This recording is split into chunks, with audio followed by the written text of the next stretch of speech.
आकाशवाणी गोरखपुर से प्रादेशिक समाचार।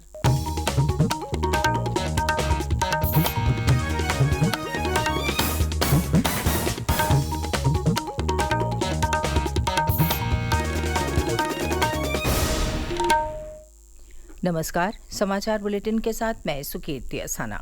पहले मुख्य समाचार। मुख्यमंत्री ने लखनऊ में मुख्यमंत्री कन्या सुमंगला योजना के लाभार्थियों से किया संवाद।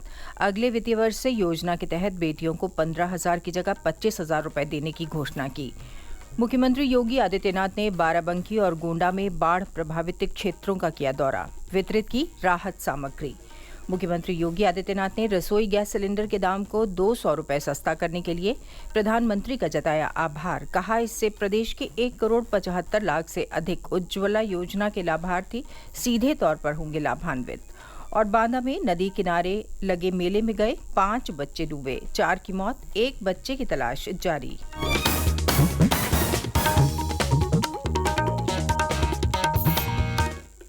और अब समाचार विस्तार से।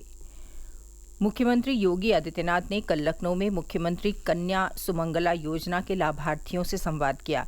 इस मौके पर मुख्यमंत्री ने कन्या सुमंगला योजना के तहत 29,523 लाभार्थी बालिकाओं के खातों में 5,82,00,000 रुपये और निराश्रित महिला पेंशन योजना के तहत 5 लाख लाभार्थी महिलाओं के खातों में 150 करोड़ रुपये की धनराशि का हस्तांतरण किया। कार्यक्रम के दौरान मुख्यमंत्री ने बच्चियों से राखी बंधवाई।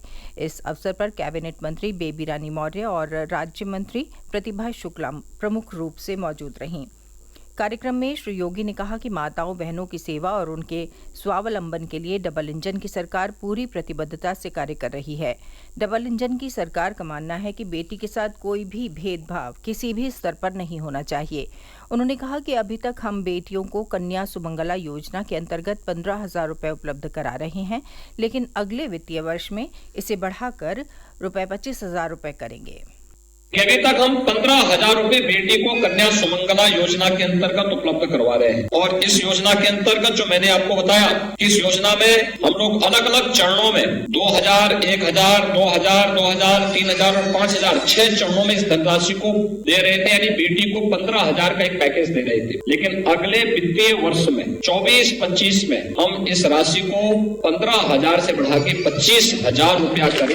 ये प्रदेश की सभी बेटियों के लिए रक्षाबंधन का एक उपहार राज्य सरकार के स्तर पर आज डबल इंजन की सरकार उपलब्ध करवाने जा रही है। बहुत सारी योजनाएं हैं जिन योजनाओं के माध्यम से प्रदेश के अंदर महिला सशक्तिकरण के लक्ष्य को प्राप्त करने के लिए केंद्र और राज्य सरकारें कार्य कर रही है। इस कार्यक्रम का सजीव प्रसारण प्रदेश के सभी जनपदों में किया गया। मुख्यमंत्री योगी आदित्यनाथ ने कल बाराबंकी और गोंडा जिले के बाढ़ प्रभावित इलाकों का दौरा किया और प्रभावित लोगों को राहत सामग्री वितरित की। इस दौरान मुख्यमंत्री ने बाढ़ से अधिक प्रभावित क्षेत्रों का हवाई सर्वेक्षण भी किया। गोंडा में लोगों को संबोधित करते हुए श्री योगी ने कहा कि जिन किसानों की फसल बाढ़ के चलते क्षतिग्रस्त हुई है, उन्हें राज्य सरकार की ओर से मुआवजा दिया जाएगा। मुख्यमंत्री ने बाराबंकी में कहा कि सरकार बाढ़ पीड़ितों की हर समस्या का समाधान करेगी। वर्तमान में प्रदेश में 31 जनपदों के 721 गांव बाढ़ की चपेट में हैं। हमारी सरकार बाढ़ पीड़ितों को जनहानि पर 24 घंटे में 4 लाख की सहायता पहुंचा रही है। बाढ़ में जो मकान, बेसिक शिक्षा के स्कूल या पंचायत भवन ढह गए हैं या क्षतिग्रस्त हो गए हैं, उनके निर्माण के लिए आर्थिक सहायता प्रदान करने के निर्देश दे दिए गए हैं। उत्तर प्रदेश लोक सेवा आयोग ने उत्तर प्रदेश न्यायिक सिविल जज परीक्षा PCSJ 2022 का अंतिम परिणाम कल घोषित कर दिया। ये परिणाम साक्षात्कार के महज 48 घंटों के भीतर घोषित किए गए हैं। आयोग द्वारा जारी विज्ञप्ति के अनुसार 2022 के परिणामों में प्रदेश के 60 जनपदों के 302 छात्र उत्तीर्ण हुए हैं। इनमें 165 महिला अभ्यर्थी शामिल हैं। टॉपर्स के लिस्ट में 20 छात्रों में से 15 महिला अभ्यर्थियों ने अपनी जगह बनाई है। उत्तर प्रदेश लोक सेवा आयोग द्वारा PCSJ 2022 के लिए 959 अभ्यर्थियों को साक्षात्कार के लिए सफल घोषित किया गया था। अभ्यर्थियों का साक्षात्कार दिनांक 16 से 28 अगस्त 2023 के मध्य संपन्न हुआ, जिसमें सभी 959 अभ्यर्थी उपस्थित हुए। प्रादेशिक समाचार आप आकाशवाणी गोरखपुर से सुन रहे हैं। ये समाचार बुलेटिन हमारे YouTube channel AIR news Gorakhpur और ट्विटर हैंडल AIR News_GKP पर भी उपलब्ध है। मुख्यमंत्री योगी आदित्यनाथ ने रसोई गैस सिलेंडर का मूल्य 200 रुपये कम करने के फैसले के लिए प्रधानमंत्री नरेंद्र मोदी और केंद्रीय कैबिनेट का आभार जताया है। एक दिन पूर्व केंद्र सरकार ने सभी उपभोक्ताओं के लिए रसोई गैस सिलेंडर का मूल्य 200 रुपये कम करने की घोषणा की थी।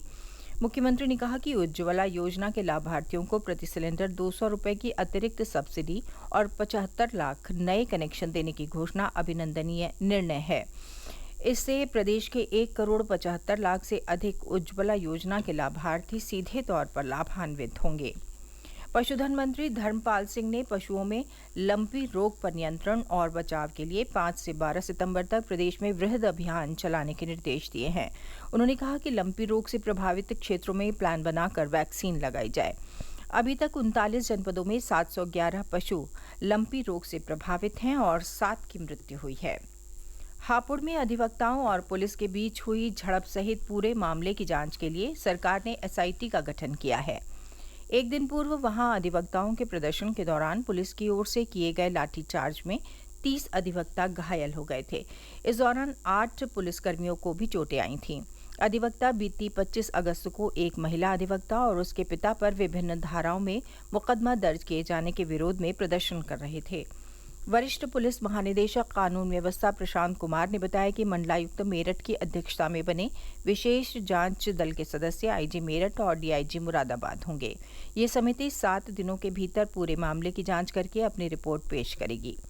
अधिवक्ताओं पर लाठीचार्ज के विरोध में प्रदेश के सभी न्यायालयों में कल वकीलों ने हड़ताल की और घटना पर रोष प्रकट करते हुए दोषी अधिकारियों के खिलाफ कार्रवाई की मांग की।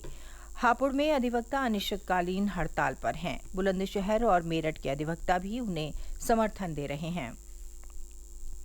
मऊ जिले की घोसी विधानसभा सीट के उपचुनाव में सभी दलों के नेता अपने प्रत्याशी के पक्ष में जमकर प्रचार कर रहे हैं। कल प्रदेश सरकार के उप मुख्यमंत्री ब्रजेश पाठक ने पार्टी के प्रत्याशी दारा सिंह चौहान के समर्थन में प्रचार किया। भाजपा के प्रदेश अध्यक्ष भूपेंद्र सिंह चौधरी ने भाजपा शुभ चिंतक कार्यक्रम में लोगों को संबोधित किया। प्रदेश सरकार के कई मंत्री, जिनमें ऊर्जा मंत्री ए.के. शर्मा, नरेश कश्यप, गिरीश यादव और दानिश आजाद अंसारी शामिल हैं, भाजपा प्रत्याशी के पक्ष में लगातार चुनाव प्रचार कर रहे हैं।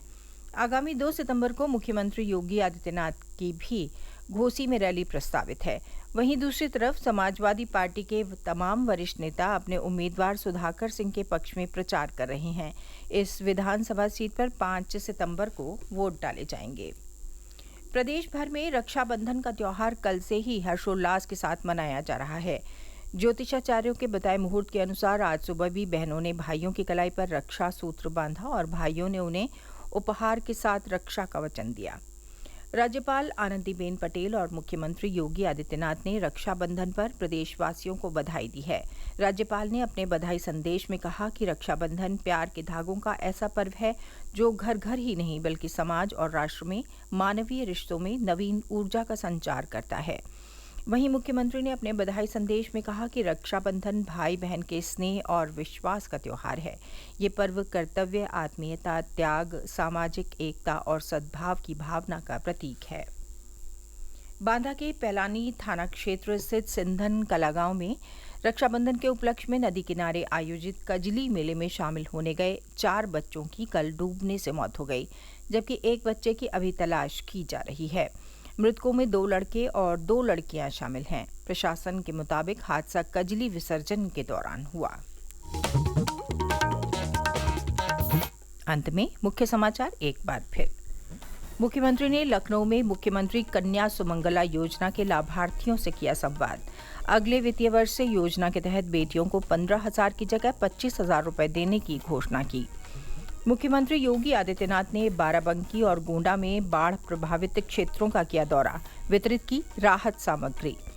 मुख्यमंत्री योगी आदित्यनाथ ने रसोई गैस सिलेंडर के दाम को 200 रुपये सस्ता करने के लिए प्रधानमंत्री का जताया आभार। कहा, इससे प्रदेश के 1,75,00,000 से अधिक उज्ज्वला योजना के लाभार्थी सीधे तौर पर होंगे लाभान्वित। और बांदा में नदी किनारे लगे मेले में गए 5 बच्चे डूबे, 4 की मौत, 1 बच्चे की तलाश जारी।